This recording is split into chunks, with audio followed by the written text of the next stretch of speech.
Hello everyone, board बाबा में आप सभी का स्वागत है। हम हैं विकास गुप्ता और आप हैं हमारे प्यारे प्यारे विद्यार्थीगण। तो कृपया ध्यान दीजिए, जैसा कि प्रत्येक महीना आप लोग अपने कोचिंग में ऑफलाइन में क्लाइमेक्स कोचिंग सेंटर में मंथली एग्जाम देते हैं, तो जून महीना का एग्जाम भी आप लोगों ने आज दिया हुआ है।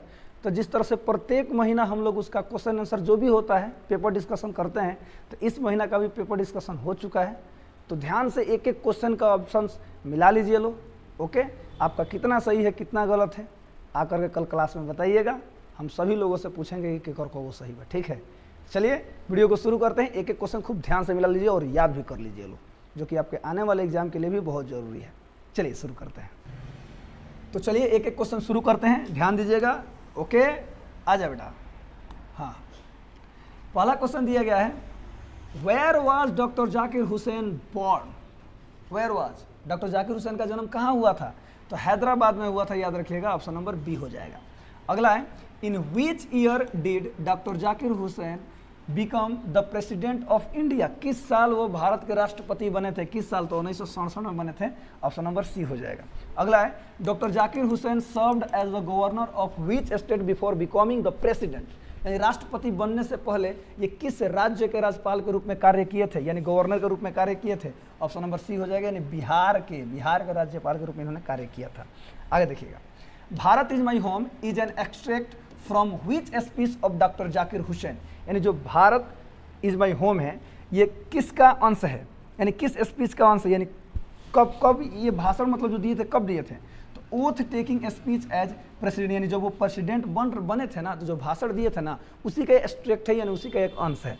आगे देखिएगा, doctor Zakir Hussain placed himself to service of कौन सी? तो इंडियाज कल्चर। आपको बताया गया था ना, यानी कि भारतीय संस्कृति के प्रति उन्होंने क्या किया था सर? शपथ लिया था, वादा लिया था कि मैं अपने आप को पूरी तरह से समर्पित कर दूंगा, इसकी सेवा करने में, इसको बचाए रखने में, हर एक चीज़ में। ऐसे करके आपको समझाया गया था, पाठ पढ़ाया गया था। आगे देखिएगा, आगे लिखा गया है, doctor Radhakrishnan brought to the presidency a great degree of erudition. याद रखिएगा, ऑप्शन नंबर सी हो जाएगा। ठीक है, अगला है बाबू, doctor Radhakrishnan devoted his life to the pursuit of dash dash dash. कौन सी को? तो knowledge and truth. Option number B हो जाएगा। अगला है, doctor Radhakrishnan has never lost his faith in essential humanity. Option number B हो जाएगा। अगला है, the speaker feels dash dash dash by the trust of the people overwhelmed. इसका मतलब क्या होता है? एकदम अभिभूत हो गए थे। ऑप्शन नंबर बी हो जाएगा। अगला है, doctor Zakir Hussain was born in. उनका जन्म कब हुआ था? कब हुआ था बताइए? तो 1897 हुआ था। ऑप्शन नंबर ए हो जाएगा। 1897 में उनका जन्म हुआ। 1967 में ये शपथ लेते हैं राष्ट्रपति के, और 1969 में इनकी मृत्यु हो जाती है। याद रखिएगा। चलिए, हाँ, अगला कुछ प्रीपोजिशन के क्वेश्चन है, ध्यान दीजिएगा। आपको कॉन्सेप्ट क्लास में सिखाया गया था हर एक चीज़, मैं डायरेक्ट आपको ऑप्शन बता रहा हूँ। सी गॉट मैरिड 15 अप्रैल 15 अप्रैल 1987। ओके, तो ये फिक्स एक डेट है। ऑप्शन नंबर बी हो जाएगा, ऑन लगेगा। I shall send you money dash dash dash by dash dash dash end of the month. आपको बताया गया था। फ्यूचर एंड डेफिनेट टेंस यहाँ पे दिखाई दे रहा है, और यहाँ पे एक समय का बोध कराया गया, तो बाई यानी तक के रूप में बाई का प्रयोग होगा। अगला है, I got up dash dash dash 7 o'clock this morning at 7 o'clock this morning. अगला हो जाएगा, you must submit your form within 5 days। Within 5 days यानी कि 5 दिनों के अंदर आप अपना फॉर्म क्या कर दीजिए? जमा कर दीजिए। अगला है, he fell asleep dash dash dash film, यानी वो फिल्म देखते देखते क्या हो गया? सो गया, यानी ड्यूरिंग हो जाएगा। ऑप्शन नंबर बी हो जाएगा। There is a hospital in front of my house, एक हॉस्पिटल मेरे घर के सामने है। ऑप्शन नंबर सी हो जाएगा। He set on the chair. Option number A हो जाएगा, कि वो कुर्सी पर बैठा है। Rohan is sitting dash dash dash newcomers. ध्यान दीजिएगा सर, रोहन इज सिटिंग यानी रोहन बैठा हुआ है न्यू कॉमर्स यानी कि नए लोगों के बीच। इसका मतलब यहाँ पे क्या लगेगा सर?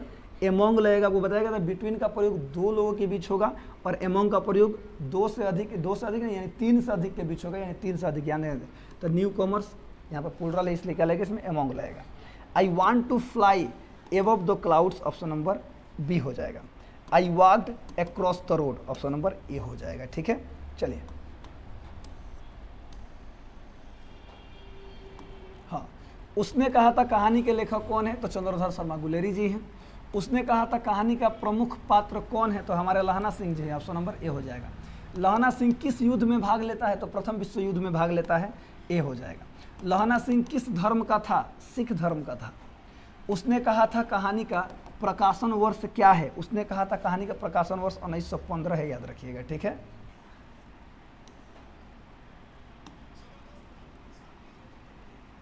उसने कहा था कहानी में किस शहर का चित्रण है, किस शहर का, तो अमृतसर का चित्रण है, ऑप्शन नंबर ए हो जाएगा।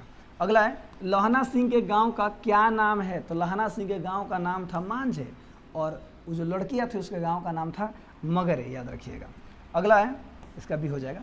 लहना सिंह की मृत्यु किसकी गोद में हुई थी, तो वजीरा सिंह की गोद में उसकी मृत्यु हुई थी। भले ही लहना सिंह कहा था कि मेरी जब मृत्यु होगी तो मैं अपने भाई कीरत सिंह के गोद में होऊंगा, ऐसा वो सपना देखता है, लेकिन किसके गोद में था, तो वजीरा सिंह के गोद में था। अगला है पलटन का विदूषक कौन था, तो वजीरा सिंह था, ऑप्शन नंबर सी हो जाएगा। सूबेदार हजारा के लड़के का नाम क्या था, बुधवा था, किधर है बुधवा, ऑप्शन नंबर ए हो जाएगा, बोधा सिंह। इनमें से कौन अव्यय है, हाँ यहाँ भी अव्यय कुछ क्वेश्चन दिए गए हैं, ध्यान दीजिएगा, देखिएगा बाबू, इनमें से कौन अव्यय है, अच्छा वहाँ लड़का सुंदर, वहाँ अव्यय है, ठीक है। अगला है बहुत किस प्रकार का अव्यय है, बहुत, तो ये परिमाण का बोध कराता है, ऑप्शन नंबर बी हो जाएगा, परिमाणवाचक अव्यय है। धीरे शब्द का सही वर्ग क्या है, तो धीरे एक क्रिया विशेषण, ऑप्शन नंबर सी हो जाएगा।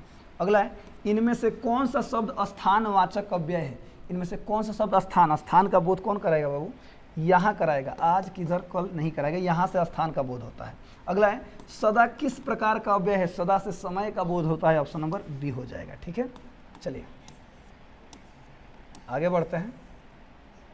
अगला क्वेश्चन है तब शब्द है, यानी तब कौन सा शब्द है, संज्ञा है कि क्रिया है कि समयवाचक अव्यय है कि विशेषण, ये समयवाचक अव्यय है, ऑप्शन नंबर सी हो जाएगा। कहाँ किस प्रकार का अव्यय है, कहाँ से स्थान का बोध होता है, ऑप्शन नंबर बी हो जाएगा, स्थानवाचक अव्यय है। इसलिए का प्रयोग किस लिए होता है, तो इसलिए का प्रयोग कारण बताने के लिए होता है, ऑप्शन नंबर ए हो जाएगा। अभी किस प्रकार का अव्यय है, अभी से क्या बोध हो रहा है, तो समय का बोध होता है, ऑप्शन नंबर ए हो जाएगा। साथ किस प्रकार का अव्यय है, साथ निभाना, साथ या संबंध, ऑप्शन नंबर ए हो जाएगा। अगला है किसी पिंड को ऋणात्मक रूप से, ये संदीप सर का है, ठीक है, तो हमारा वाला खत्म होता है, अब संदीप सर का, आप संदीप सर से पढ़िए, एक एक मिला लीजिए, कल सबसे पूछा जाएगा किसका कितना नंबर आ रहा है। तब तक के लिए हंसते रहे, मुस्कुराते रहे, गाते रहे, गुनगुनाते रहे और हमेशा खुश रहिए। मिलते हैं किसी अगले वीडियो में, तब तक के लिए जय हिंद। चलिए, जैसा कि आज आप सभी का 12th क्लास एग्जाम हुआ है, तो ये जो मंथली एग्जाम हुआ इसमें का जो भी हिंदी और इंग्लिश के क्वेश्चन थे सभी विकास सर को डिस्कस कर चुके हैं। अब बारी है केमिस्ट्री का, फिजिक्स का और मैथ का, ठीक है। तो चलिए वन बाई वन सब डिस्कस करते हैं। तो सबसे आगे क्वेश्चन नंबर 41 दिखाई दे रहा है, फिजिक्स का क्वेश्चन है, ताकि 20 क्वेश्चन फिजिक्स के मिलेंगे, फिर 20 क्वेश्चन केमिस्ट्री के मिलेंगे, उसके बाद से क्वेश्चन 11 क्वेश्चन किसके मिलेंगे, मैथ के मिलेंगे। तो चलिए शुरू किया जाता है क्वेश्चन नंबर 41 से। देखिए किसी पिंड को ऋणात्मक रूप से आवेशित किया जा सकता है, यानी ऋण आवेशित करना है, तो ऑप्शन ने दिया उसे अधिक इलेक्ट्रॉन देकर, जी बिल्कुल सही है, इन ऑप्शन नंबर क्या होगा, ए तो 80 कर देंगे। अगला क्वेश्चन, किसी आवेशित वस्तु को उसके संपर्क में लाए बिना चालक को आवेशित करने की विधि क्या कहते हैं, यानी आवेशित वस्तु के, मान लीजिए अनावेशित वस्तु है, आवेशित वस्तु, इसको बिना सटाए ही आवेशित कर दे, इस प्रक्रिया को हम लोग क्या बोलते हैं, प्रेरण द्वारा आवेशन बोलते हैं, यानी ऑप्शन नंबर क्या होगा, डी, dt कर देंगे। अगला क्वेश्चन, किसी पिंड के आवेश और विभव के अनुपात को कहते हैं, आवेश का बात करें, आवेश यानी ऊपर, और विभव यानी भी, दोनों का अनुपात यानी Q बटा भी। तो Q बटा भी क्या होता है, तो C का फॉर्मूला होता है, तो C क्या है, C धारिता है। तो बताइए किसी वस्तु के आवेश और विभव के अनुपात को हम लोग क्या बोलेंगे, धारिता बोलेंगे। इन ऑप्शन नंबर क्या होगा, ऑप्शन नंबर ए, तो 80 कर देंगे। अगला क्वेश्चन ध्यान देंगे, सवाल है 20 कूलम के आवेश को 2 सेंटीमीटर तक ले जाने पर 2 जूल कार्य होता है, तब बिंदुओं के बीच विभवांतर, हमें क्या निकालना है, विभवांतर निकालना है। तो विभवांतर का फॉर्मूला क्या होता है, W बटा Q, तो W बटा Q लिख दिए। अब तो चाहिए W यानी कार्य, तो क्या सवाल में कहीं कार्य दिया है, कार्य दिया है 2 जूल, तो क्या लिख देंगे 2 जूल। अब बटा में आवेश, आवेश का मान कितना दिया है 20 कूलम, यानी इसमें इस दूरी से कोई मतलब नहीं है, तो बटा में 20 है तो 20, ये कितना गया 1 बटा 10, यानी कितना गया 0.1 वोल्ट। तो 0.1 वोल्ट कहाँ दिया है, ऑप्शन नंबर ए में, तो क्या करेंगे ऑप्शन नंबर 80 कर देंगे। ओके, अगला क्वेश्चन देखते हैं। अगला क्वेश्चन यहाँ देखिए ध्यान से क्या दिया है, एक तार का प्रतिरोध R ओम है, यदि इसे पिघलाकर इसकी मूल लंबाई से n गुने तक खींचा जाए। अब मान लीजिए तार है, उसको तार को खींचकर लंबाई n गुना, कितना गुना कर दे, n गुना कर दे, तो बोला गया है नया प्रतिरोध क्या हुआ। इस कॉन्सेप्ट को पूरा हम लोग डिटेल्स में देखे थे, तो क्या पढ़े थे उसमें क्या निष्कर्ष निकला था, यदि किसी तार की लंबाई को खींचकर n गुना कर दे तो प्रतिरोध कितना गुना हो जाएगा, n² गुना, क्या हो जाएगा एन स्क्वायर गुना हो जाएगा। यानी ऑप्शन नंबर क्या है, ऑप्शन नंबर बी, तो बी टी करेंगे एन स्क्वायर इंटू आर। अगला क्वेश्चन, एक ही पदार्थ के दो तारों की लंबाई एल तथा 2l है। एक ही पदार्थ है, दोनों का मटेरियल सेम है, यदि ये वो कॉपर का है तो दूसरा भी क्या है, कॉपर का है, एक चांदी का तो दूसरा भी क्या है, चांदी का है, तो पदार्थ सेम है। एक का लंबाई दी है एल, एक का लंबाई दी है 2l। अनुप्रस्थ काट इस क्षेत्रफल क्रमशः दिया, एक का दिया 44, अच्छा यहाँ 4a हुआ, क्या हो 4a तथा a है। तो बोला गया उनके विशिष्ट प्रतिरोध, ध्यान देंगे यहाँ पर दिया गया विशिष्ट प्रतिरोध का अनुपात, विशिष्ट प्रतिरोध यानी प्रतिरोधकता का अनुपात निकालना है। और ये प्रतिरोधकता किस पर डिपेंड करता है, ताप पर डिपेंड करता है, और पदार्थ की जो उसका पदार्थ है उस पर डिपेंड करता है। तो एक ही प्रकार के पदार्थ के लिए विशिष्ट प्रतिरोध का मान क्या होगा, सेम होगा। इसमें टेम्परेचर का तो बात किया नहीं किया है। तो जब दोनों पदार्थ का प्रतिरोधकता यानी विशिष्ट प्रतिरोध सेम होगा तो अनुपात कितना है, 1:1। इन ऑप्शन नंबर डी होता है dt का। यदि यही सवाल में बोला होता कि दोनों पदार्थ के प्रतिरोधों का अनुपात क्या होता, तब हम फॉर्मूला अप्लाई करते हैं R बराबर ρl/a और दोनों का अनुपात निकालते हैं, आंसर आ जाता है। ठीक है, बट यहाँ क्या बोला विशिष्ट प्रतिरोध, तो विशिष्ट प्रतिरोध क्या होगा, दोनों का बराबर, यानी ऑप्शन नंबर डी होगा 1:1। अगला क्वेश्चन देखते हैं, गैल्वेनोमीटर की धारा संवेदनशीलता यानी धारा सुग्राहिता को घटाकर बढ़ाया, एक मिनट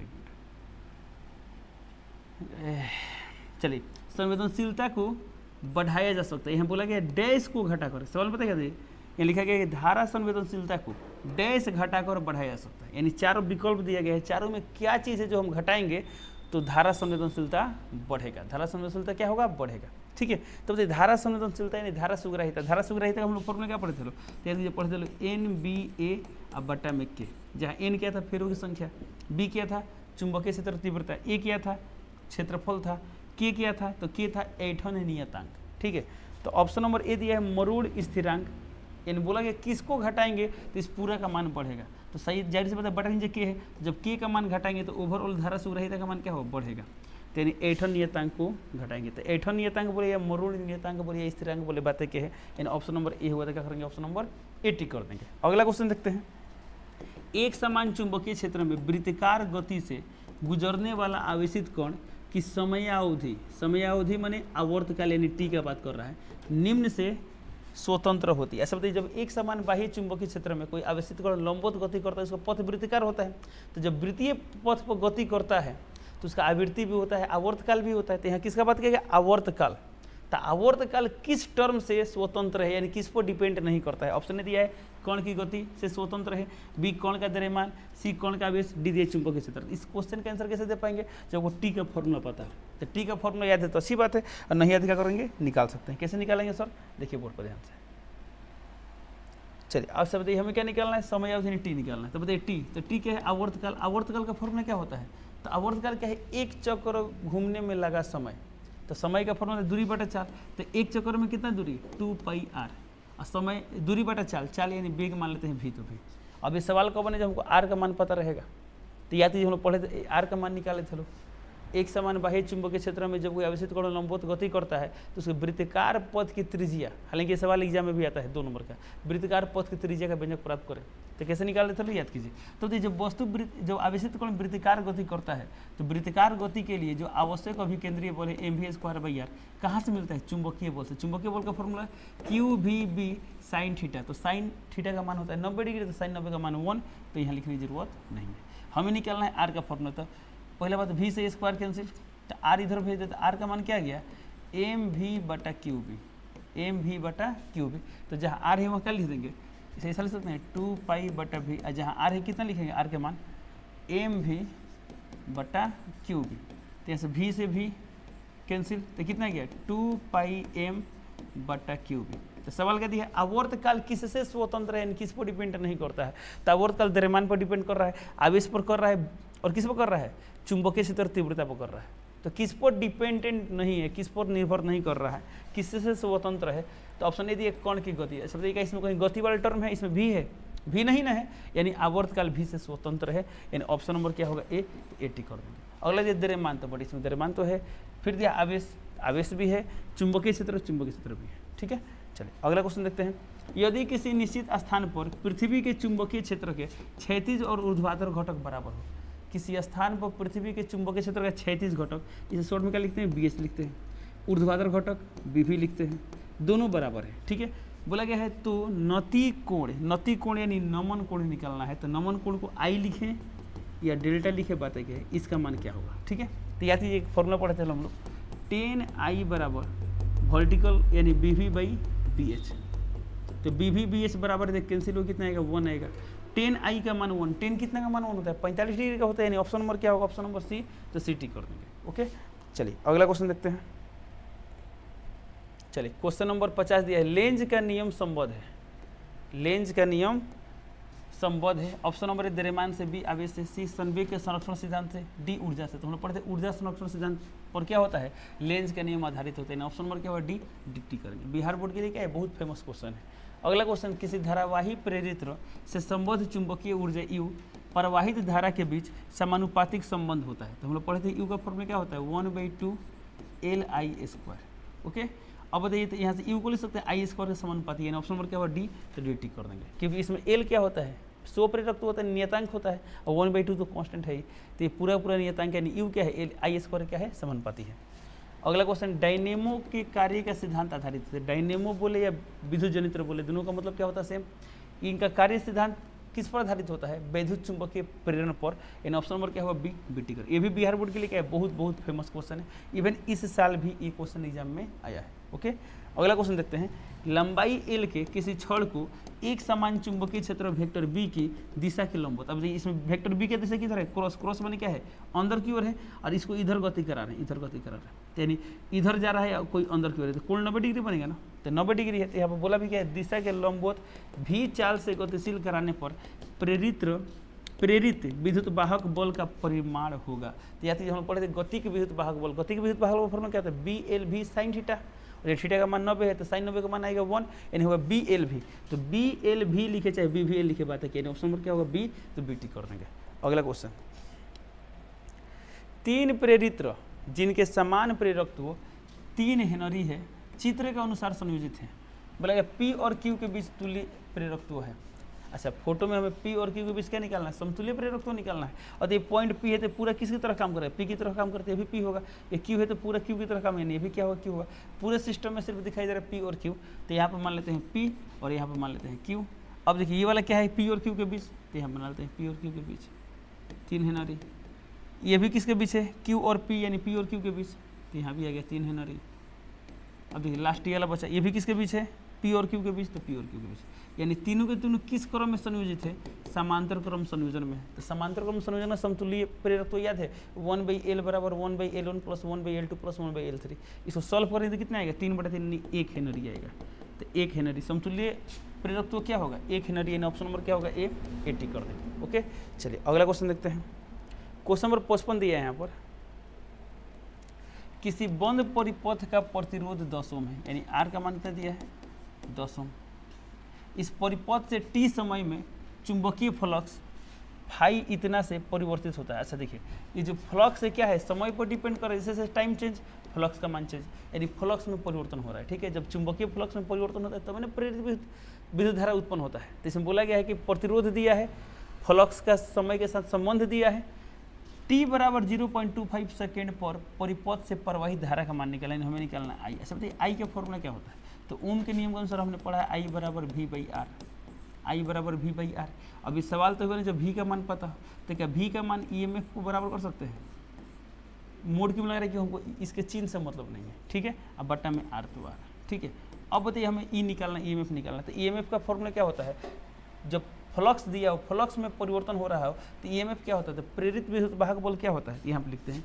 तो फ्राइडे के नियम के अनुसार प्रेरित विद्युत वाहक बल क्या होता है, फ्लक्स में परिवर्तन की दर के बराबर d∅dt माइनस लेंस के नियम से आता है। यदि फेरों की संख्या दिया होता है तो n से मल्टीप्लाई करते हैं, बट फेरों की संख्या नहीं दिया है इसलिए इसको कैंसिल करते हैं। ठीक है, इतना ही। अब बताइए माइनस से मतलब नहीं, माइनस हटाते हैं। ठीक है, अब बताइए d/dt फाई का मान कितना दिया है, फाई का मान तो 6t² माइनस 5t अब प्लस 1। अब तो इसका डेरिवेटिव t के रिस्पेक्ट में क्या होगा, तो 6 दूना 12t अब माइनस 5, 1 कॉन्स्टेंट है, खत्म हो गया। अब EMF का मान t के रूप में यहाँ पर आ गया, तो किस समय पर हमें निकालना है 0.25 सेकेंड, तो जहाँ t हो 0.25 कर दे तो कितना गया 12 × 0.25 को हम लिख सकते हैं 1/4, तो लिख देंगे 1/4। अब 0.25 लिखिए, गुणा कीजिए, बात है क्या है -5, तो 4 3 12, 3 में से 5 गया -2, तो -2 आ गया, बट हम सिर्फ 2 लेंगे। तो यह कितना हो जाएगा, इसका मान आ गया 2, अब बटा में आर, आर का मान कितना है, आर का मान 10, तो यहाँ लिख दिए 10, यानी कितना आ गया 1/5, 1 मिनट सोल्यूशन में 0.2/2 सारा है तो कितना हो जाएगा 0.2, तो 0.2 और धारा है तो एम्पियर, तो यहाँ पर बोल भी दे धारा का मान किस में, एम्पियर में होगा, तो कितना होगा 0.2, यानी ऑप्शन नंबर क्या होगा बी, तो बी टिक कर देंगे। ठीक है, अगला क्वेश्चन देखते हैं। अगला क्वेश्चन दिया यहाँ पर अन्योन्य प्रेरकत्व, 1 मिनट, चलिए सवाल दिया यहाँ पर अन्योन्य प्रेरकत्वों का विमीय सूत्र, तो याद कीजिए सिर्फ प्रेरकत्वों का विमीय सूत्र पूछे, 100 प्रेरकत्वों का पूछे या अन्योन्य प्रेरकत्व का पूछे, सबका क्या होता है, सेम होता है। ठीक है, हमें निकालना अन्योन्य प्रेरकत्व, यदि याद है तो अच्छी बात है, नहीं याद है तो क्या करेंगे, तो जब नहीं याद है तो इसको हम निकालेंगे, कैसे निकालेंगे, तो एक ऐसा फॉर्मूला सोचिए ना जिसमें प्रेरकत्व वाला कोई भी टर्म हो, चाहे 100 प्रेरकत्व हो या अन्योन्य प्रेरकत्व हो, अब बाकी जितने भी टर्म हो सबका आपको विमीय सूत्र क्या हो पता हो, और नहीं पता तो उसे आप निकाल सके, ये वाला सोचिए। तो हालांकि बहुत सारा फॉर्मूला पढ़े, इसमें क्या है प्रेरकत्व वाला टर्म जैसे पढ़े चलो 5 प्रोपोर्शनल टू आई, तो 5 बराबर एल आई, यहाँ से भी सोच सकते हैं। चाहे सबसे आसान क्या होगा, ये वाला होगा, याद कीजिए प्रेरित्र में संचित ऊर्जा का फॉर्मूला क्या होता है 1/2 LI²। हमें किसका निकालना है, एल का विमीय सूत्र निकालना है, तब बताइए, तो इस हमेशा लिख सकते हैं क्या, देखिए तो यू अब बटा में I², यहाँ एल 1/2 से मतलब क्या, इसका विमीय सूत्र तो होता ही नहीं है। अब यू माने क्या है, ऊर्जा, ऊर्जा का विमीय सूत्र क्या होता है mL²T-2, अब बटा में क्या है आई माने धारा, धारा का होता है A², तो ये कितना आ गया mL²T-2 A के पावर -2। देखिए किस ऑप्शन में दिया है mL²T-2, mL²T-2 A -2, यानी ऑप्शन नंबर ए मिल गया, तो क्या करेंगे ऑप्शन नंबर 80 कर देंगे। ठीक है, चलिए अगला क्वेश्चन देखते हैं। क्वेश्चन नंबर 57, ध्यान देंगे, सवाल में दिया है यहाँ पर एक बिंदु स्रोत से एक प्रकाश एक गोलाकार कांच की सतह, गोलाकार कांच की सतह, इसके बारे में दिया है, गोलाकार कांच की सतह का अपर्तनांक दिया है, वक्रता त्रिज्या दिया है, पर पड़ता है, यानी एक बिंदु स्रोत से एक प्रकाश से किरण आ रहा है, इस सतह पर पड़ता है, तो बोला गया यहाँ पर स्रोत और कांच के बीच की दूरी, अब जिस स्रोत से प्रकाश जा रहा है यानी वो बिंदु स्रोत यानी वस्तु का काम करेगा ना, तो यानी वस्तु और कांच के बीच की दूरी, यानी वस्तु दूरी दिया है कितना सेंटीमीटर, 50 सेंटीमीटर, प्रतिबिंब की स्थिति निकालना, भी का मान निकालना। ठीक है, तो याद कीजिए ऐसा पढ़े थे गोलीय सतह द्वारा अपवर्तन, सर गोलीय सतह ऐसा भी तो हो सकता है, बट इसमें तो बोला नहीं अवतल सतह या उत्तल सतह, तब कोई भी लेकर बना सकता है। ठीक है, चलिए मानिए हम इसी सतह की बात करते हैं, उत्तल सतह की बात करते हैं। तो सवाल देखिए कहते हैं यहाँ पर, तो बोला गया है कि एक बिंदु स्रोत से प्रकाश एक गोलाकार कांच की सतह पर पड़ता है, इसका अपवर्तनांक दिया है 1.5, यानी सतह का अपवर्तनांक दिया है, इस कांच का अपवर्तनांक दिया है μ = 1.5। ठीक है, तो बोला गया इसकी त्रिज्या यानी आर का मान कितना दिया है 10 सेंटीमीटर, जब ये उत्तल सतह है तो त्रिज्या प्लस में होगा। बोला गया है कि बिंदु स्रोत और कांच के बीच की दूरी यानी वस्तु दूरी यू का मान दिया है कितना 50, तो यू का मान प्लस मिलते हैं माइनस मिलते हैं, माइनस मिलते हैं, तो बोला प्रतिबिंब की स्थिति यानी V = what, तो इस स्थिति में वस्तु यहाँ पर प्रतिबिंब इधर बनता है, याद कीजिए। तो बताइए इस स्थिति में फॉर्मूला क्या पड़े चलो, तो फॉर्मूला था μ2/v माइनस μ1/u बराबर μ2 माइनस μ1/r। ठीक है, μ2 क्या था, जिस माध्यम में प्रतिबिंब बन रहा है, यानी इसकी बात है, वाला क्या है μ2, सर μ1 क्या है, बाहर वाला माध्यम, तो बाहर वाले माध्यम के बारे में कुछ बोला है, नहीं बोला है, तो मान लेंगे बाहर क्या है हवा है, तो हवा का अपवर्तनांक लगभग 1 होता है, इसमें ये μ2 का मान दिया, μ1 का मान कितना हो जाएगा 1 हो जाएगा। चलिए वैल्यू पुट करते हैं। अब देखिए μ2 का मान दिया 1.5, तो 1.5, अब बटा में v, तो v माइनस μ1 का मान, तो μ1 का मान दिया 1, अब बटा में u का मान कितना दिया है -50, तो -50, μ2 माइनस μ1, तो यानी 1.5 माइनस 1, तो कितना आएगा 0.5, तो 0.5, अब बट्टा में r का मान कितना दिया है 10, तो लिख देते हैं 10, तो कितना है यहाँ पर देखिए, तो ये माइनस माइनस प्लस होगा, तो यानी 1.5/v प्लस 1/50, अब बराबर कितना है, पॉइंट नीचे 0 कर दें 0, यानी 5/100, तो 5/100 यानी कितना है 1/20, तो 1/20। ठीक है, हमें निकालना v का मान, तो प्लस इधर है तो माइनस हो जाएगा, तो यहाँ से क्या लिख सकते हैं, देखिए तो यहाँ समझ सकते हैं 1.5 डिवाइडेड बाई v = 1/20 माइनस 1/50, तो कितना है यहाँ पर 1.5/v, एलसीएम कितना है यहाँ पर 100, तो 20 × 5 = 100, 5 और 5 n 2, तो 5 में 2 कितना है 3, यानी यहाँ पर आ गया 1.5/v 3/100, 1.5 दूना क्या होता है 3, तो 2 आ गया, तो 2/100 यानी 1/50, तो यहाँ से v का मान कितना आ गया 50 सेंटीमीटर। देखिए किस ऑप्शन में दिया है, तो ऑप्शन नंबर बी है, तो क्या करेंगे ऑप्शन नंबर बी टिक कर देंगे। ठीक है, चलिए अगला क्वेश्चन देखते हैं, ऑप्टिकल फाइबर किस सिद्धांत पर काम करता है, किस सिद्धांत पर काम करता है, पूर्ण आंतरिक परावर्तन, तो यानी ऑप्शन नंबर क्या होगा बी, तो बी टिक कर देंगे। चलिए अगला क्वेश्चन देखते हैं, क्षेत्रफल ए तथा n फेरों की एक कुंडली क्षेत्र बी, ये क्षेत्र बी क्या है, कौन क्षेत्र है, चुंबकीय क्षेत्र है, समांतर रखने पर इसे संबद्ध चुंबकीय फ्लक्स। अच्छा एक सवाल बताइए, किसी कुंडली से संबद्ध चुंबकीय फ्लक्स का फॉर्मूला क्या होता है, जब उसको बाह्य चुंबकीय क्षेत्र में रखते हैं तो याद कीजिए फाई का फॉर्मूला हम पढ़ते हैं, फाई बी यानी चुंबकीय फ्लक्स का फॉर्मूला क्या होता है, इसका फॉर्मूला होता है बी डॉट एस, यानी vector B dot vector S, इसे हम लिख सकते हैं B S cos theta. Okay, ये होता है फॉर्मूला। अब सवाल में क्या दिया, तो सवाल में बोला गया है ना क्षेत्रफल ए और n फेरों की एक कुंडली, यानी कुंडली में n फेरा है और इसे क्षेत्रफल ए दिया है, बी चुंबकीय क्षेत्र के समांतर रख रहे हैं। तो मान यहाँ पर क्या है, चुंबकीय क्षेत्र रेखा है, अब इसके समांतर कुंडली रख रहे हैं, तो मान यहाँ पे क्या है, कुंडली है। अब जब ये कुंडली को समांतर रखे हैं तो कुंडली का क्षेत्रफल का दिशा किधर होगा, इसके अभिलंबोत होगा यानी बाहर की ओर होगा। मान ये कुंडली से क्षेत्रफल किधर, बाहर की ओर होगा या अंदर की ओर होगा, तो ये बाहर की ओर है, तो बाहर यानी इधर की ओर है और चुंबकीय क्षेत्र इधर बोर्ड पर है, तो कोण कितना बनेगा, कोण बनेगा 90 डिग्री। तो जब यहाँ पर थीटा का मान लेंगे 90, तो cos 90 का मान क्या होता है 0, तो 0, तो जब ये वाला हुआ 0 तो पूरा गुणा होता क्या होगा 0 हो जाएगा, यानी इसका आंसर आएगा 0। यानी ऑप्शन नंबर क्या होगा, ऑप्शन नंबर डी, तो डी टी कर देंगे। ओके, अगला क्वेश्चन, 100 प्रेरकत्वों का सही मात्रक, तो 100 प्रेरकत्वों का सही मात्रक बोले, प्रेरकत्वों का बोले या अन्योन्य प्रेरकत्वों का बोले, सबका सही मात्रक क्या होगा, हेनरी हो गया। ऑप्शन नंबर क्या होगा सी, तो सी टी कर देंगे। अगला क्वेश्चन देखते हैं। चलिए ये रहा फिजिक्स, तो फिजिक्स के क्वेश्चन कंप्लीट होते हैं। अब आते हैं केमिस्ट्री के क्वेश्चन पे। तो केमिस्ट्री के क्वेश्चन नंबर 1 दिया यानी 61 नंबर सवाल दिया है, निम्नलिखित में कौन सा ऑक्साइड लौह चुंबकत्व प्रदर्शित करता है, ऑप्शन नंबर सी और O2। तो ये क्या होता है, लौह चुंबकीय होता है, यानी ऑप्शन नंबर क्या होगा ए, 80 कर देंगे। अगला क्वेश्चन, NaCl रावा की संरचना है कैसा है, FCC यानी फलक केंद्रित है, यानी ऑप्शन नंबर क्या होगा बी, तो BT कर देंगे।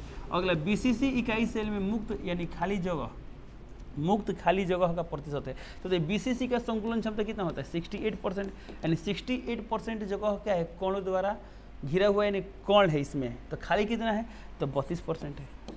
तो ऑप्शन नंबर क्या होगा, ऑप्शन नंबर ए, 80 कर देंगे। अगला क्वेश्चन, घनाकार क्रिस्टल में ब्रेवेज जालकों की संख्या कितनी होती है, 3 होती है, यानी ऑप्शन नंबर क्या होगा ए, 80 करेंगे। अगला क्वेश्चन, निम्नलिखित में से किसका क्वथनांक सबसे अधिक होगा, ऑप्शन नंबर है जल में 1% ग्लूकोज, जल में 1% यूरिया, यानी सब में 1-1% दिया है।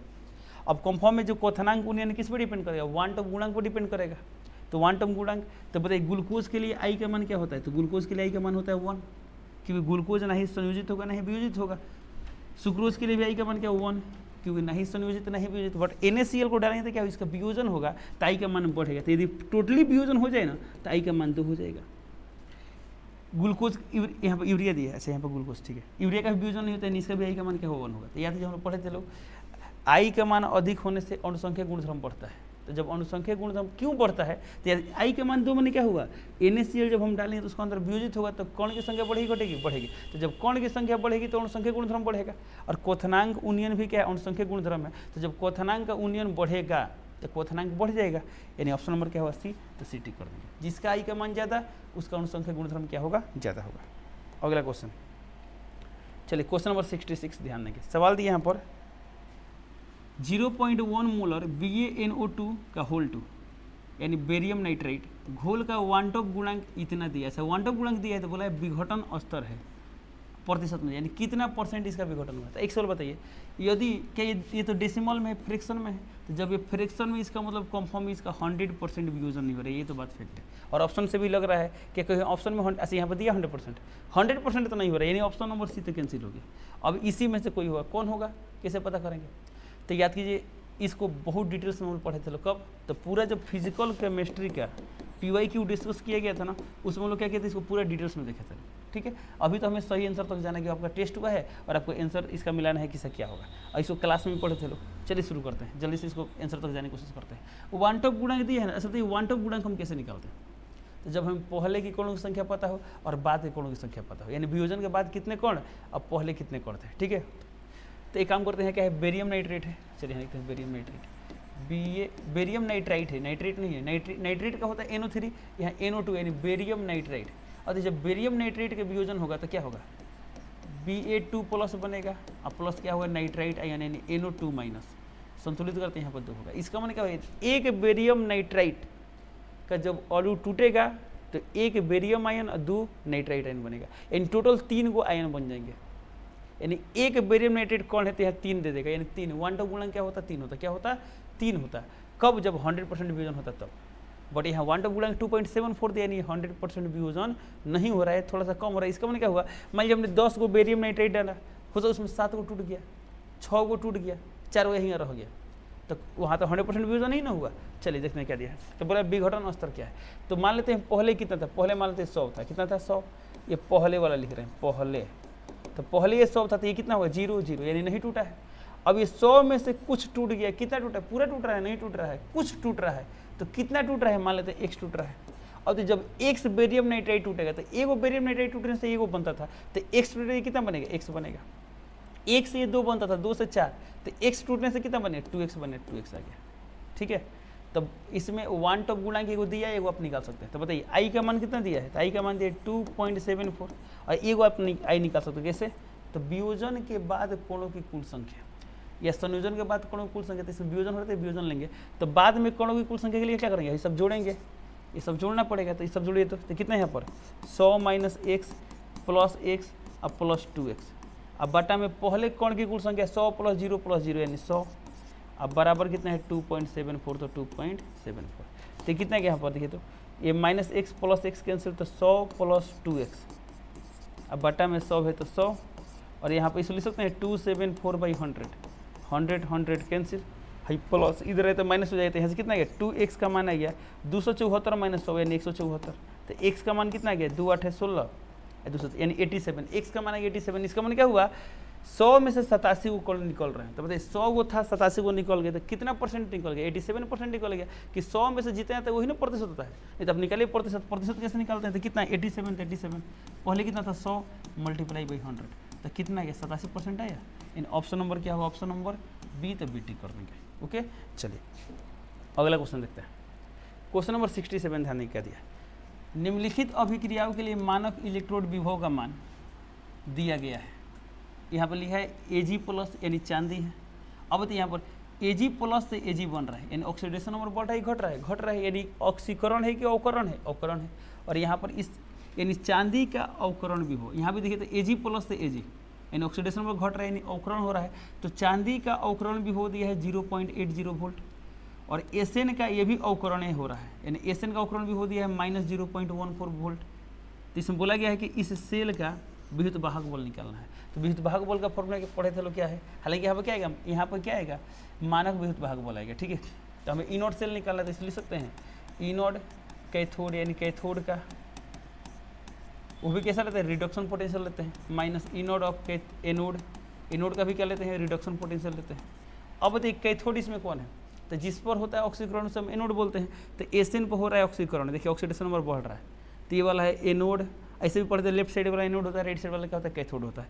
तो हमें आगे चाहिए कैथोड का रिडक्शन पोटेंशियल, यानी चांदी का अवकरण विभव, इसमें अवकरण विभव दिया यानी अच्छी बात है। यदि ऑक्सीकरण विभव दिया होता तो उसका उल्टा करते हैं, चिन्ह बदलते हैं। मान लीजिए किसी चीज़ का ऑक्सीकरण विभव दिया है -2.4 वोल्ट, तो अवकरण विभव क्या हो जाएगा, ऑक्सीकरण विभव है, अवकरण निकालना जैसे चिन्ह बदल यानी प्लस में हो जाएगा, प्लस में दिया है तो माइनस में हो जाएगा। तो यहाँ अच्छी बात यह है कि ऑलरेडी अवकरण विभव दिया है, तो इसी को एज इट इज रख देंगे। तो यहाँ कितना आ गया 0.80, माइनस से माइनस। अब एनोड का भी अवकरण विभव चाहिए, एनोड कौन है Sn, तो यहाँ Sn का अवकरण विभव दिया, यानी इसको भी एज इट इज रख देंगे। तो यहाँ माइनस है, और यहाँ पर कितना है -0.14, तो माइनस माइनस क्या हो प्लस होगा, तो 0.80 प्लस 0.14 कितना आ गया 4 8 1 9, 0.94 वोल्ट, यानी ऑप्शन नंबर क्या होगा, ऑप्शन नंबर डी, तो डी टी कर देंगे। ओके, अगला क्वेश्चन देखते हैं।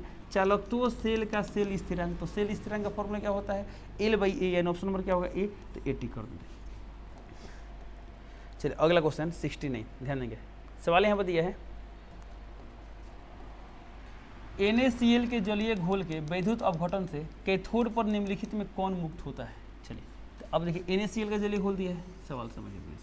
तो ये क्या है, ये मान लीजिए NaCl का जलीय घोल, यहाँ पर दो टाइप कंडीशन पढ़े थे, याद है, गलित NaCl या द्रवित NaCl बोले, और एक है NaCl का जलीय विलयन। तो गलित NaCl में क्या होता है, सिर्फ NaCl होता है, बट ये NaCl का जलीय घोल यानी इसमें जल भी है और NaCl भी है, दोनों है। ठीक है, चलिए NaCl है तो Na क्या होगा, Na प्लस होगा और Cl माइनस होगा, और जल है तो जल में कौन कौन आयन बनेगा, तो जल में H प्लस और OH माइनस। ठीक है, और यहाँ पर है एनोड, ये वाला क्या मान लेते हैं एनोड, और ये वाला क्या है कैथोड।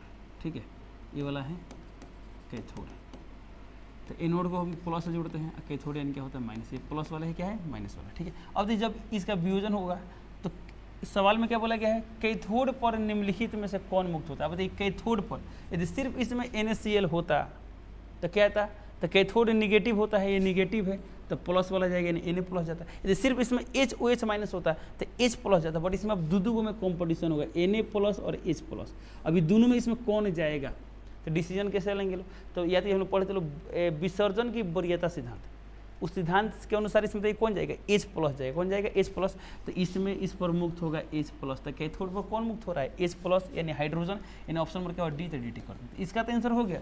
बट इसमें और क्या क्या क्वेश्चन बन सकता है, वो क्वेश्चन बन सकता है एनोड पर कौन मुक्त होगा, तो एनोड पर OH माइनस आएगा, Cl माइनस आएगा, तो उस सिद्धांत के अनुसार कौन आएगा, Cl माइनस आएगा, Cl माइनस। तो यहाँ पर Cl माइनस इसमें H प्लस। तो बताइए बिलियन में क्या बनेगा, NaOH मिलेगा, क्या बना लेगा, तो बिलियन में बन जाएगा NaOH। क्या बन जाएगा, NaOH। तो बताइए जब बिलियन में बन रहा है NaOH, तो NaOH अम्लीय होता है कि क्षारीय होता है, क्षारीय होता है, यानी ये बिलियन कैसा हो जाएगा, क्षारीय। तो सवाल इसमें क्या क्या बन सकता है, बन सकता है जलीय NaCl के विद्युत अपघटन से कैथोड पर क्या मुक्त होता है, जो क्वेश्चन है। तो क्या मुक्त होता है, हाइड्रोजन मुक्त होता है। NaCl के जलीय विलयन से एनोड पर क्या मुक्त होता है, क्लोरीन गैस मुक्त होता है। विलयन जो होता है, विलयन की प्रकृति कैसी होती है, अम्लीय होती है कि क्षारीय होती है, उदासीन रहती है। तो पहले तो उदासीन था, जल था और लवण था, NaCl था, बट अब विलयन की प्रकृति कैसा हो जाएगा, क्षारीय। कैसा हो जाएगा, क्षारीय हो जाएगा। कैसा हो जाएगा, क्षारीय हो जाएगा। ठीक है। अब ऐसा भी क्वेश्चन आ सकता है कि जो विलयन इसका pH मान बढ़ेगा घटेगा। अच्छा बताइए जब क्षारीय हो रहा है तो pH मान बढ़ेगा घट रहा है, तो हम जानते हैं क्षार का pH मान 7 से ज़्यादा होता है, नहीं pH मान बढ़ता है। pH मान क्या होता है, बढ़ता है। तो बहुत टाइप से आपसे क्वेश्चन पूछे जा सकते हैं। ठीक है, बट इसका ऑप्शन नंबर डी है, तो dt कर दिए। अगला क्वेश्चन, कौन शून्य कोटि प्रतिक्रिया को दर्शाता है। तो शून्य कोटि अभिक्रिया, यहाँ देखिए ये सांद्रता है और ये T यानी समय है। तो अभिकारक की सांद्रता, तो हम लोग हालांकि R लिखते हैं, कॉन्सेंट्रेशन ऑफ R। तो शून्य कोटि के लिए फॉर्मूला क्या होता है, कॉन्सेंट्रेशन ऑफ R बराबर माइनस KT प्लस R0। ठीक है, तो इसको यदि तुलना करें तो y equal to minus MX plus C पढ़े चलो, इसकी ग्राफ से बनेगा। तो पहला बात कि y और x के बीच कैसा ग्राफ है, स्ट्रेट लाइन बनेगी, ये लीनियर रिलेशनशिप है, तो स्ट्रेट लाइन होगा। और यह निगेटिव ढाल है, यानी स्लोप क्या है, निगेटिव, यानी ऐसा कुछ बनेगा, ऐसा। तो ये तो होगा नहीं, ये तो स्लोप पॉजिटिव दिखाई दे रहा है, इसमें चेंज हो रहा है, ये कुछ देर लिए कांस्टेंट है, ये वाला। यानी ऑप्शन नंबर क्या होगा, सी, तो CT कर देंगे। ओके, अगला क्वेश्चन देखते हैं। चलिए ध्यान देंगे, क्वेश्चन नंबर 71। सवाल यहाँ दिया है, रासायनिक अभिक्रिया 2A प्लस B से C के दर को निम्नलिखित में किसके द्वारा निरूपित किया जा सकता है। अब इसका दर निकालना है, तो दर हम A से भी निरूपित कर सकते हैं, B से कर सकते हैं, C से कर सकते हैं। ठीक है, तो मान लीजिए A से दिखाना है तो हम क्या लिखेंगे, तो ये क्या है, रिएक्टेंट है, तो माइनस लगाना पड़ेगा, -1/2 dA/dt। तो ऑप्शन नंबर ए दिया है। ठीक है, अब इसमें ये भी तो विकल्प है, तो जब भी देखिए कभी भी ऐसे भी एग्जाम में सभी ऑप्शन पढ़ के टिक करना चाहिए। ऑप्शन ये नहीं कि ये तो ये बेचैन हो टिक करने का। ठीक है, इसमें बी से भी तो निकाल सकते हैं ना, तो देखिए तो कहीं नहीं दिया, जैसे यहाँ पे दिया, देखिए तो -dB/dt। सी से निकाल सकते हैं, तो प्रोडक्ट है तो प्लस में लेते हैं, तो प्लस dC/dt, यानी ए भी सही है, बी भी सही है, सी भी सही है, तो डी दिया इनमें सभी। तो ऑप्शन नंबर क्या होगा, डी, तो dt करेंगे। बहुत लोग क्या होता है, बेचैन होकर ऑप्शन नंबर ए टिक करते हैं, जो क्या होता है, गलत हो जाता है। ठीक है, अगला क्वेश्चन देखते हैं। क्वेश्चन देखिए 72। चलिए यहाँ दिया है, यदि dx/dt बराबर k, एक मिनट, एच यहाँ पावर में क्या है, चलिए मानते हैं यहाँ n है, क्या है, n। तो सवाल यहाँ देखिए, कहते हैं यहाँ पर लिखते हैं साफ साफ, dx/dt बराबर k concentration of H plus, यानी हाइड्रोजन आयन की सांद्रता, पावर में n। अब बोला है कि pH 2 से 1 करने पर प्रतिक्रिया की दर 100 गुना हो जाता है, तो प्रतिक्रिया कोटि क्या होगा। ऐसा बताइए, इसमें ये बोला कि कितना गुना हो रहा है, 100 गुना हो रहा है, 100 गुना हो रहा है। तो बोला कि ये जो n है इसका मान क्या होगा, यानी कोटि का मान क्या होगा। ऐसा एक सवाल बताइए। तो ये सवाल कब बनेगा, हमको ये पता हो H कितना गुना, H कितना गुना, यदि हम ये पता कर लें तो सवाल बन जाएगा। मान लीजिए सपोज डेट H मान लेते हैं 2 गुना, कितना गुना हो रहा है, 2 गुना। अब ये 2 गुना, तो 2 के पावर कितना करे ताकि 100 गुना हो जाए, ताकि ये पता रहे तभी ना बना पाएंगे।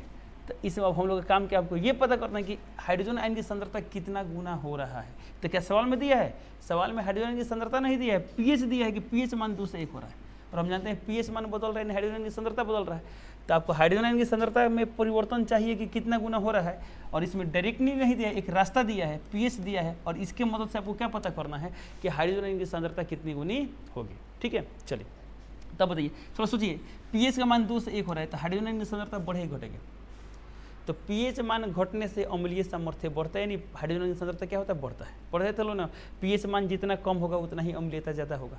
तो पीएच मान 2 से 1 हो रहा है, क्या हो रहा है, हाइड्रोजन की सांद्रता बढ़ रहा है। ठीक है, तो कितना गुना हो रहा है, यदि सिर्फ ये पता कर ले तो सवाल क्या हो जाएगा, बन जाएगा। तो चलिए पता करते हैं। तो पीएच का मान 2 से 1 हो रहा है, तब बताइए क्या पीएच और H प्लस आयन की सांद्रता में संबंध पढ़े हैं, तो पढ़े हैं। तो क्या होता है फॉर्मूला पीएच का, तो पीएच का फॉर्मूला होता है minus log concentration of H plus.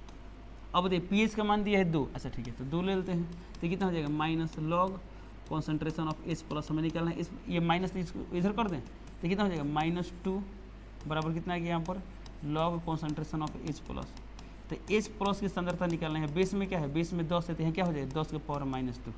तो इसका मान क्या हो जाए, पीएच मान 2 तो H प्लस की सांद्रता -2। तब बताइए जब पीएच मान 2 है तो H प्लस आयन की सांद्रता कितना आ गया 10 के पावर -2। तो इसी तरह बताइए जब पीएच मान 1 होगा तो ये सांद्रता कितना 10 के पावर -1 होगा। अब बताइए 10 के पावर -2 से 10 के पावर -1 ये कितना गुना हुआ है, कितना गुना सोच पा रहे हैं।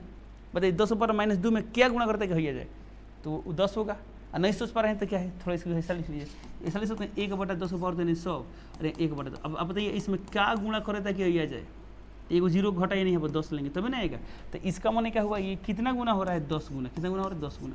तो हम ये पता लग गया हाइड्रोजन की सांद्रता कितना गुना हो जाएगा 10 गुना, यानी जब पीएच मान 2 से 1 होगा तो सांद्रता हो जाएगा H प्लस का कितना गुना 10 गुना हो जाएगा। तो अब बताइए ये वाला हो रहा है कितना गुना 10 गुना, ये हमने पता कर लिया, इसका मान 10 गुना। अब आप सोचिए इसका मान 10 गुना हो रहा है तो n का मान क्या रखे ताकि ये 100 गुना हो जाएगा। तो 10 है तो 10 के पावर कितना करे ताकि 100 आएगा, 2 आएगा, 2 यानी n का मान हो जाएगा 2, n का मान कितना हो जाएगा 2, यानी कोटि होगा 2, यानी ऑप्शन नंबर क्या होगा बी, तो BT कर देंगे। ओके चलिए अगला क्वेश्चन देखते हैं। अगला क्वेश्चन दिया यहाँ पर, किसी द्वितीय कोटि की अभिक्रिया के वेग स्थिरांक की इकाई है। द्वितीय कोटि की अभिक्रिया के वेग स्थिरांक, चलिए तो बताइए वेग स्थिरांक, तो पढ़े चलो अभिक्रिया का वेग, वेग का फॉर्मूला क्या होता है K कॉन्सेंट्रेशन ऑफ R के पावर कोटि। तो कोटि कितना है यहाँ पर 2 है, तो यहाँ 2 लिख देंगे। हमें वेग स्थिरांक का मात्रक निकालना है, तो K का फॉर्मूला क्या बनेगा वेग बटा कॉन्सेंट्रेशन ऑफ R के पावर n। वेग का मात्रक क्या होता है, तो वेग का मात्रक होता है mole litre inverse second inverse अब बटा कॉन्सेंट्रेशन ऑफ R। इसका मात्रक होता है मोल लीटर इनवर्स, पूरा पावर क्या है n, तो n लिख देंगे। ठीक है, तो कितना हो जाएगा यहाँ पर, ऐसे n नहीं यहाँ पर 2 है ना, तो यहाँ 2, तो यहाँ पे क्या होगा 2।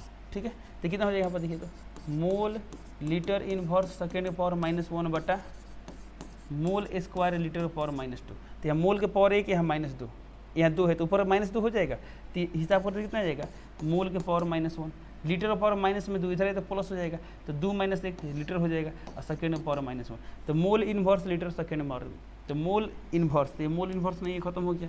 मोल इनवर्स है लीटर का पावर -1, बट यहाँ लीटर का पावर क्या है देखिए, तो 1 है, यहाँ -1, तो ये भी कैंसिल हो गया। Mole inverse litre second inverse, in option number क्या हो सी, तो CT करने के। ओके अगला सवाल यहाँ पर, कुलाइडी कणों का आकार निम्नलिखित में से किसके बीच होता है। तो हम लोग पढ़े थे कुलाइडी कण का आकार का रेंज क्या पढ़े थे लोग, 10 के पावर -9 मीटर से 10 के पावर -7 मीटर। ठीक है, तो ऑप्शन देखते हैं। तो ऑप्शन नंबर दिया, अच्छा यहाँ पर सेंटीमीटर में दिया है, सब किस में दिया है सेंटीमीटर में, बट हमें रेंज याद है मीटर में, तो मीटर को किस में चेंज कर देंगे सेंटीमीटर में। कैसे चेंज करते हैं लोग, तो मीटर को सेंटीमीटर बदलने के लिए क्या करते हैं लोग 100 से गुणा करते हैं लोग, तो 10 के पावर -9 गुणे 100, तो 10 के पावर -7 सेंटीमीटर। ये कितना हो जाएगा 10 के पावर -5 सेंटीमीटर। तो 10 के पावर -7, 10 के पावर -5 कहीं दिया है, -7 -9 दिया है, -9 -11। ऑप्शन नंबर सी में देखिए -5 -7, ऑप्शन नंबर क्या सी, तो CT कर देंगे। ओके चलिए अगला क्वेश्चन देखते हैं। दूध निम्नलिखित में से किसका उदाहरण है। चलिए तो ऑप्शन ए दिया है पायस, तो हम लोग पढ़े थे पायस बोले इमल्सन बोले बातें क्या है, तो दूध क्या होता है पायस होता है। कौन सा पायस होता है, जल में तेल पायस के तेल में जल पायस, जल में तेल पायस। ठीक है, इन ऑप्शन नंबर क्या होगा ए 80 कर देंगे। अगला क्वेश्चन, फ्रेंडलिक के अधिशोषण समताप के अनुसार, तो एक फॉर्मूला से पढ़े चले x/m बराबर Kp के पावर 1/n, यानी ऑप्शन नंबर क्या है ए 80 कर देंगे। अगला क्वेश्चन, रासायनिक अधिशोषण अभिक्रिया है, ऑप्शन उत्क्रमणीय, क्या इसको रिवर्स करते हैं लोग, नहीं कर पाते हैं लोग, यानी अनुत्क्रमणीय होता है, ऑप्शन नंबर क्या होगा बी, तो BT कर देंगे। कुछ देखिए उत्क्रमणीय कर सकते हैं, बस उसके लिए कुछ कंडीशन देना पड़ेगा, क्या अपने आप से उत्क्रमणीय होगा, नहीं ना होगा, यानी क्या होता है अनुत्क्रमणीय। याद कर लीजिए रासायनिक अधिशोषण क्या होता है, अनुत्क्रमणीय होता है। ओके ऑप्शन नंबर बी है, तो BT कर देंगे। अगला क्वेश्चन, उत्प्रेरक एक वस्तु है जो, अच्छा ऑप्शन नंबर ए दिया है उत्पाद के साम्य अवस्था सांद्रता बढ़ाता है, तो साम्य अवस्था में कोई बदलाव नहीं करता है, प्रतिक्रिया के साम्यावस्था स्थिरांक को बदलता है? नहीं बदलता है।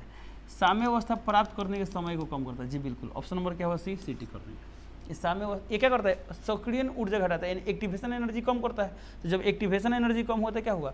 साम्यावस्था जल्दी प्राप्त होगा, तो जल्दी प्राप्त होगा यानी अभिक्रिया का वेग बढ़ जाएगा। ऑप्शन नंबर क्या होगा? सी, CT करने का। अगला क्वेश्चन यहाँ दिया है, अल्काइल हैलाइड्स के द्विध्रुव आघूर्ण का सही क्रम है। तो यानी इसमें अपवाद था। अच्छा, तो एक ऐसा चलिए देखते हैं, अल्काइल हैलाइड में क्या कहेंगे?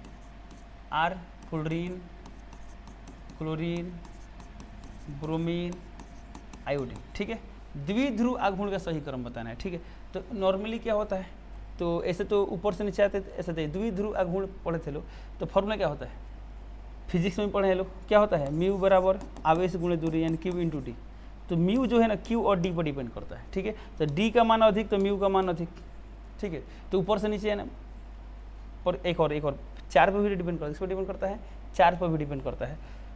तो इसमें चार्ज क्या हो? ज़्यादा होगा। क्या होगा? ज़्यादा। तो नॉर्मली क्या होना चाहिए? फ्लोरीन का ज़्यादा होना चाहिए कोल्ड्रिन से, बट क्या होता है? कोल्ड्रिन ज़्यादा होता है। क्यों? तो कोल्ड्रिन ज़्यादा होने का पता है रीजन क्या होता है? रीजन ये होता है ना, देखिए दो चीज़ पर डिपेंड कर रहा है। मानते हैं इस पर पार्शियल चार्ज इसकी तुलना में कम है, तो Q का मान क्या है? Q कम है। कोल्ड्रिन पर क्या है? Q कम है, परंतु डिस्टेंस क्या है? डिस्टेंस तो ज़्यादा है ना, तो डिस्टेंस इसमें प्रभावी हो जाता है, इसलिए म्यू का मान इसके लिए क्या होता है? बढ़ जाता है। तो बस इतना याद रखिए, RCl का मान क्या होता है? फ्लोरीन से अधिक होता है। फ्लोरीन से क्या होता है? अधिक होता है।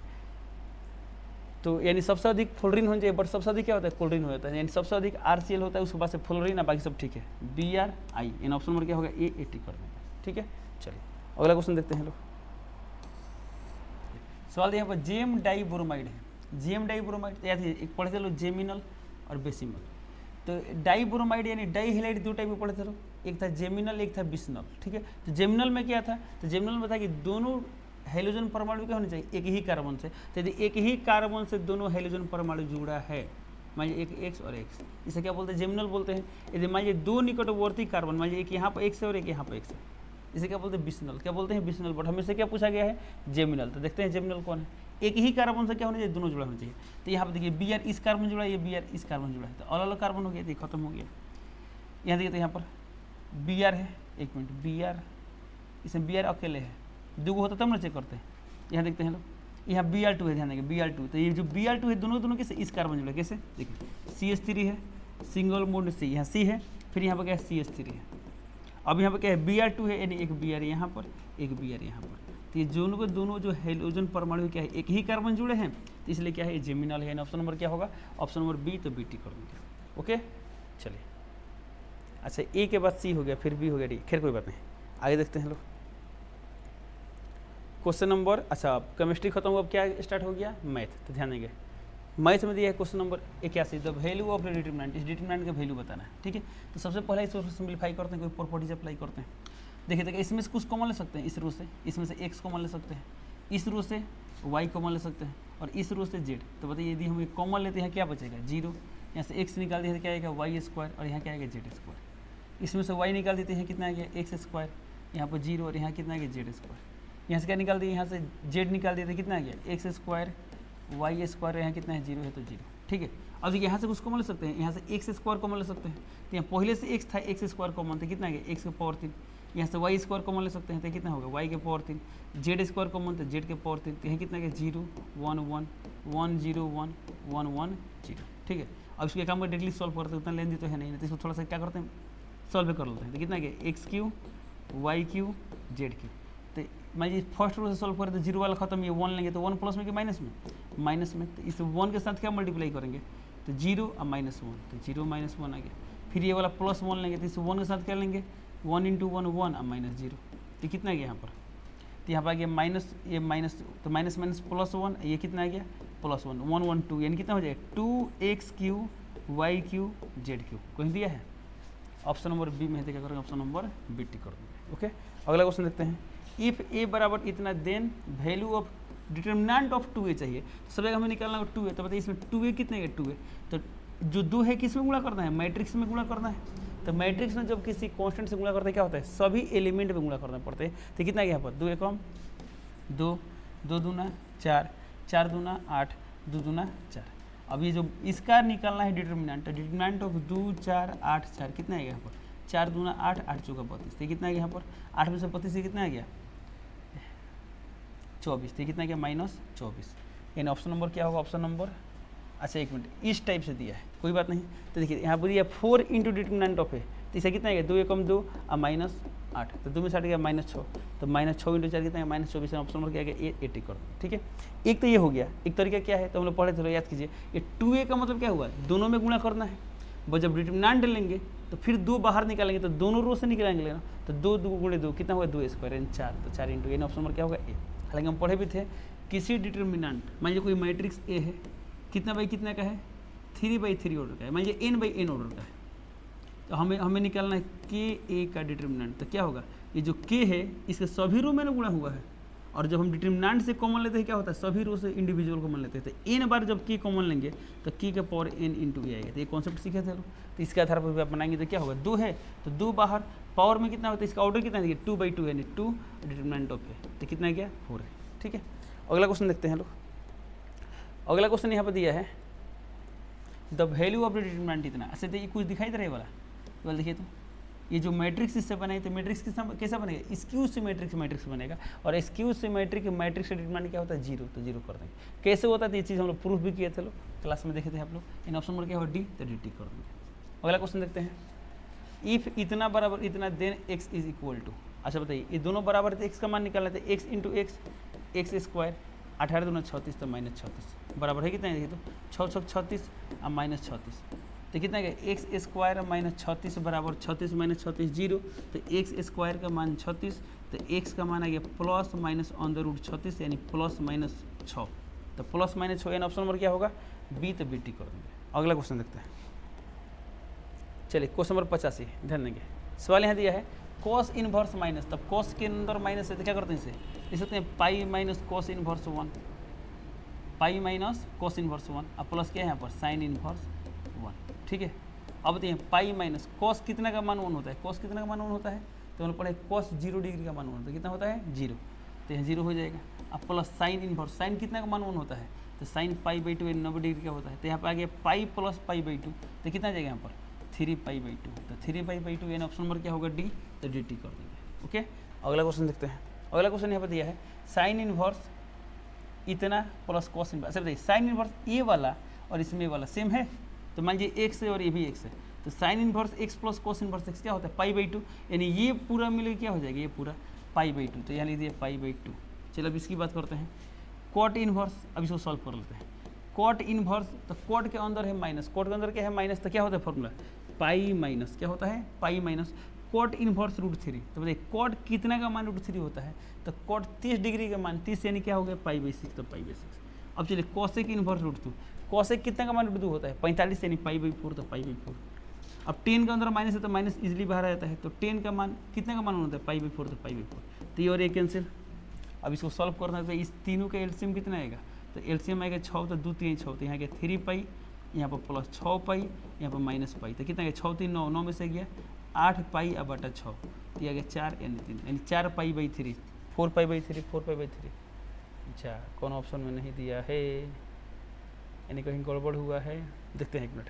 ये π/2 सही है, कॉट इनवर्स √3 सही है यहाँ तक, कॉसेक इनवर्स √2 45 π/4 सही है, माइनस बाहर आ गया 10 कितना π/4 सही है, कैंसिल हो गया। इसमें देखिए इसका एलसीएम कितना है 6 2 3 6, 3π प्लस 6π या माइनस पाई, 6 3 9, 9 में से गया 8, 8π/6 2 3 6, 4π/3 सही तो है 4π। अच्छा एक मिनट हम लोग इन अभी इनकम्प्लीट बनाए हैं, यहाँ तक इसके बाद भी तो यहाँ पर क्या है प्लस सेक इनवर्स √2 है, ठीक है। तब बताइए सेक इनवर्स √2 इसका मान कितना होता है, तो चलिए यहाँ तक तो मान निकालिए कितना गया 4π/3, और सेक कितना का मान √2 होता है, ये भी होता है π/4, तो नहीं देंगे π/4, ठीक है। तो कितना गया यहाँ पर एलसीएम कितना गया 4 3 12, तो 12 4 2 16, 16π या प्लस 3π, तो 16 3 19π बटा 12, 19π बटा इन ऑप्शन में क्या होगा बी, तो बी टी कर देंगे, ओके। चलिए अगला क्वेश्चन देखते हैं, अगला क्वेश्चन यहाँ पर दिया है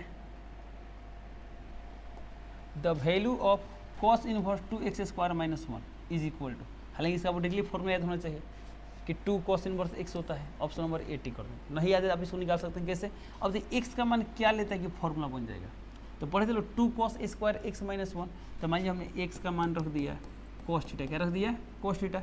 अब ये क्वेश्चन क्या बन जाएगा क्वेश्चन, ये क्वेश्चन बन जाएगा यहाँ पर cos inverse 2 cos square theta minus 1, तो कितना हो जाएगा कॉस इनवर्स, ये हो जाएगा कॉस 2 थीटा, ये कॉस कॉस खत्म दिया गया 2 थीटा, तो 2 है जो फिर थीटा का मान, तो ये देखिए थीटा का मान यहाँ कॉस इनवर्स x हो जाएगा, तो कॉस इनवर्स x यानी ऑप्शन नंबर क्या होगा ए टिक कर देंगे। अगला क्वेश्चन सवाल दिया यहाँ पर एफ ऑफ एक्स का मान लॉग रूट 10x दिया है, तो देन एफ डेस एक्स यानी इसका डेरिवेटिव बताना है, एफ डेस एक्स का मान तो कितना है, सबसे आगे लॉग का क्या होगा 1/√10x, फिर रूट का क्या होगा 1/2√10x, और फिर 10 का क्या होगा सेक स्क्वायर x, इतना आ गया। अब देखिए कितना हो गया यहाँ पर आ गया ऊपर आ गया सेक स्क्वायर x, और नीचे कितना आ गया 2 √10 सिर्फ क्या होगा यहाँ पर 10x होगा, ठीक है। तो हम ये कब निकालना है, हमें निकालना है π/4 पर, तो जहाँ जहाँ x से क्या रख देंगे π/4 रख देंगे, तो यहाँ पर आ गया सेक π/4 यानी सेक 45 डिग्री, और सेक 45 का मतलब √2, तो यहाँ √2 स्क्वायर है तो स्क्वायर, अब बटा में 2 है तो 2, 10 45 का मान होता है 1 तो 1, तो √2 का स्क्वायर 2 अब बटा 2 कट के आ गया 1 यानी ऑप्शन नंबर क्या होगा बी, तो बी टिक कर देंगे, क्या होगा ऑप्शन नंबर बी। अगला क्वेश्चन देखते हैं, अगला क्वेश्चन दिया यहाँ पर, चलिए लास्ट 3 क्वेश्चन है, ध्यान से देखिए। इफ y बराबर इतना देन dy/dx, चलिए dy/dx निकालना है, तो एक काम करते हैं ना, थोड़ा सा इसको और सिंप्लीफाई करते हैं, ये रूट को इधर भेजे रूट को इधर, तो क्या हो जाएगा, ये हो जाएगा क्वेश्चन y स्क्वायर बराबर साइन x अब प्लस y, ठीक है। अब differentiating both side with respect to x, तो क्या हो यहाँ पर 2y dy/dx, साइन x का क्या हो जाएगा cos x, और फिर y का क्या हो जाएगा dy/dx, हमें निकालना है dy/dx, तो पूरा dy/dx वाला टर्म एक साइड करेंगे, तो ये प्लस में धरे तो क्या हो जाएगा माइनस में, तो कितना हो जाएगा 2y dy/dx माइनस dy/dx, अब बराबर कितने यहाँ पर cos x है तो cos x, यहाँ से dy/dx कॉमन ले, तो कितना जाएगा 2y माइनस 1 बराबर में कितना गया cos x, जैसे कितना गया dy/dx cos x बटा 2y माइनस 1, तो कहीं दिया है ऑप्शन नंबर बी में है, देखा ना बी नहीं, ऑप्शन नंबर ए टिक कर देंगे। अगला क्वेश्चन देखते हैं, ध्यान देंगे, इफ x का पावर y बराबर e के power x minus Y then dy/dx, okay. अब जब dy/dx निकालना है, x के पावर में कोई वेरिएबल है तो दोनों तरफ लॉग ले लें, तो क्या हो जाएगा यहाँ पर लॉग x के पावर y बराबर यहाँ पर log e x minus Y. अब तो यहाँ पर लॉग बेस में क्या होता है e होता है, बेस में क्या होता है e होता है, ठीक है। तो ऐसा बताइए पावर y तो y पहले जाए तो इसलिए लिख सकते हैं y लॉग x, बेस में हम e नहीं लिख रहे हैं। अब देखिए लॉग e तो ये खत्म हो जाएगा, क्या बचेगा x माइनस वाई, तो x माइनस वाई। अब हमें निकालना है dy/dx, तो चलिए डेरिवेटिव इसका निकालते हैं, तो y इंटू लॉग एक्स, इव इंटू वी वाला फॉर्मूला अप्लाई करेंगे, तो y बाहर लॉग एक्स का derivative 1/x plus log x बाहर y का डेरिवेटिव dy/dx, x का डेरिवेटिव 1 और y का क्या होगा dy/dx। अब जितना dy/dx है सब एक साइड देखिए बोर्ड पर, तो क्या होगा यहाँ पर एक काम करते हैं, ये माइनस इधर है तो प्लस हो जाएगा, तो यहाँ कितना हो जाएगा log x dy/dx plus dy/dx बराबर 1 माइनस y/x, जैसे dy/dx कॉमन ले लें, तो dy/dx कॉमन ले लें, तो यहाँ कितना बचेगा log x प्लस 1, ठीक है। ऑप्शन थोड़ा देखिए तो ऑप्शन, अच्छा चलिए ऑप्शन इस टाइप का दिया है, इसके एलसीएम कितना आएगा x, तो यहाँ कितना हो जाएगा x minus 1 x minus Y, तो x माइनस वाई हमें निकला dy/dx, तो यहाँ से dy/dx कितना आ गया, तो dy/dx यहाँ से हो जाएगा ऊपर है x माइनस वाई और नीचे कितना हो जाएगा x इंटू इतना, यानी x into log x plus 1, ये कहीं दिया है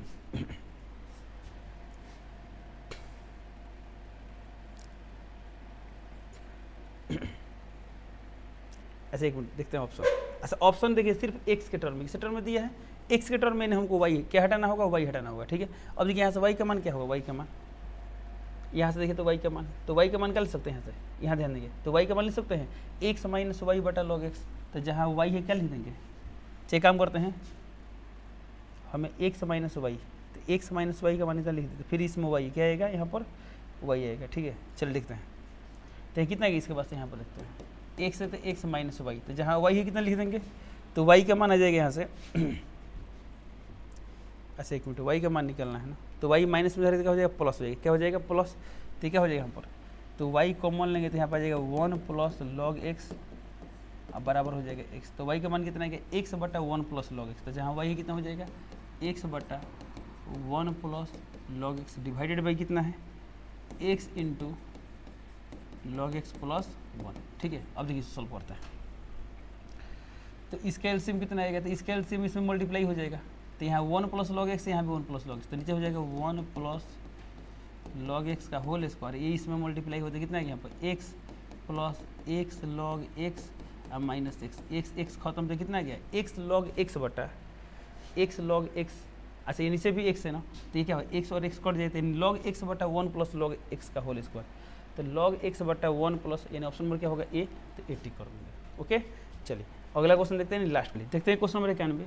find the equations of a tangent to the curve. ये कर्व दिया है, इस कर्व के एक टेंजेंट का इक्वेशन निकालना है, वो भी किस पॉइंट पर 1, -1 पर। तो बताइए टेंजेंट क्या होता है, एक स्ट्रेट लाइन होता है, किसी भी स्ट्रेट लाइन के इक्वेशन कब लिख पाते हैं, जब कम से कम उसका एक पॉइंट पता हो और स्लोप पता हो। क्या पता हो, तो पॉइंट तो दिया है, हमें स्लोप नहीं दिया है, तो स्लोप कैसे निकालेंगे, तो टेंजेंट का स्लोप क्या होता है, तो टेंजेंट का स्लोप होता है dy/dx, dy/dx, वो भी हमें कहाँ निकालना है, तो निकालना है 1 का मान -1, यानी x का मान 1 पर और y का मान -1 पर। ठीक है चलिए सब साइड क्या करते हैं, स्लोप निकालते हैं, उसमें स्लोप दिया नहीं है, तो स्लोप के लिए निकालना है dy/dx, तो इस फंक्शन को दोनों तरफ y के रिस्पेक्ट में x के रिस्पेक्ट में डिफरेंशिएट करेंगे, तो क्या है देखिए यहाँ पर दिया x², तो x² डेरिवेटिव क्या होगा, यहाँ लिखते हैं 3x²। चलिए हमें प्रसाद जी की माइनस किस यहाँ दो टर्म है u इंटू v पे बनाएंगे, 2x² y क्या होगा y बाहर कर, तो 2x² क्या होगा, चलिए प्लस अब यहाँ u इंटू v पे आ गया, तो x बाहर, Meet the y all-new square क्या होगा, TVS y Ronin निकल लिखेंगे 2025 dy by edition. dx Now starts at plus यहाँ rupees से y स्क्वायर बाहर 1.35 x का lakh. डेरिवेटिव होगा, अब बराबर 1 का डेरिवेटिव, अब जितना dy/dx है सब x लिखना, देखिए थोड़ा सिंपलीफाई कर देंगे, यहाँ पर 3x² minus plus 2x² dy/dx minus plus minus से कितना गया 4xy। हेलो एवरीवन, बोर्ड बाबा में आप सभी का स्वागत है। हम dy/dx अब प्लस y² बराबर क्या है 0। ठीक है dy/dx सब एक साथ लिखते हैं, तो यहाँ पर dy/dx, यहाँ पर dy/dx, तो dy/dx कॉमन ले लें, तो dy/dx कॉमन लेते हैं, कितना बचेगा, तो यहाँ बचेगा -2x² और यहाँ पर आएगा प्लस 2xy, बाकी सब उधर भेज देते हैं, तो बताइए इधर भेज देते हैं, ये माइनस वाला टर्म क्या हो जाएगा, प्लस में हो जाएगा, तो प्लस 4xy हो जाएगा, x² प्लस में क्या हो जाएगा -3x², y² प्लस में यहाँ पे क्या हो जाएगा -y²। ठीक है हमें निकालना dy/dx, तो dy/dx कितना गया, तो इसके बाद से यहाँ पर लिख देते हैं dy/dx कितना गया, तो dy/dx का मान गया उधर कितना है 4xy माइनस 3x² -y² बटा में क्या हो जाएगा ये वाला, यानी चलिए प्लस वाला उतार लेते हैं 2xy -2x²। हमें dy/dx कब निकालना है, जब x का मान 1 और y का मान -1, तो जहाँ जहाँ x का मान 1 पुट करें तो क्या हो बताइए, तो x का मान 1 y का मान -1, फिर टर्म किस में आएगा माइनस में आएगा, तो हो गया -4, x का मान 1 तो 1 का स्क्वायर 1 और 1 इंटू 3 -3, चलिए y का मान -1 तो -1 का स्क्वायर क्या होगा 1 होगा, यहाँ माइनस है तो माइनस यानी -1 डिवाइडेड बाई नीचे देखिए, तो x का मान 1 y का मान -1, तो पूरा -2 हो जाएगा, तो -2, x का मान 1 तो 1 का स्क्वायर 1 यानी कितना आएगा -2, तो ऊपर कितना है ऊपर आ गया -8, नीचे कितना आ गया -4, तो माइनस माइनस कैंसिल 4 दूना 8, कितना आ गया 2 आ गया, तो स्लोप का मान आ गया, बताइए स्लोप आ गया पॉइंट है, तो इक्वेशन का फॉर्मूला क्या होता है y माइनस y1 का मान कितना है -1, तो +1 हो जाएगा m यानी स्लोप का मान कितना दिया है 2, x माइनस x1, तो x1 का मान दिया 1 तो 1, सिंप्लीफाई करते कितना गया y + 1 बराबर 2x और -2। चलिए एक्स वाई ये सब एक साइड है, तो काम करते हैं इसको इधर भेजते हैं, तो कितना है 2x, ये प्लस इधर है तो माइनस हो जाएगा, माइनस इधर है तो प्लस हो जाएगा 3, तो 2x - y बराबर 3, तो 2x - y यानी ऑप्शन नंबर क्या गया ए, तो 80 कर दें। ठीक है तो इस तरह कर क्या होता है, जो आज आप लोग का टेस्ट हुआ था उस टेस्ट पेपर का डिस्कशन कंप्लीट होता है। चलिए मिलते हैं अगले क्लास में, तब तक के लिए जय हिंद।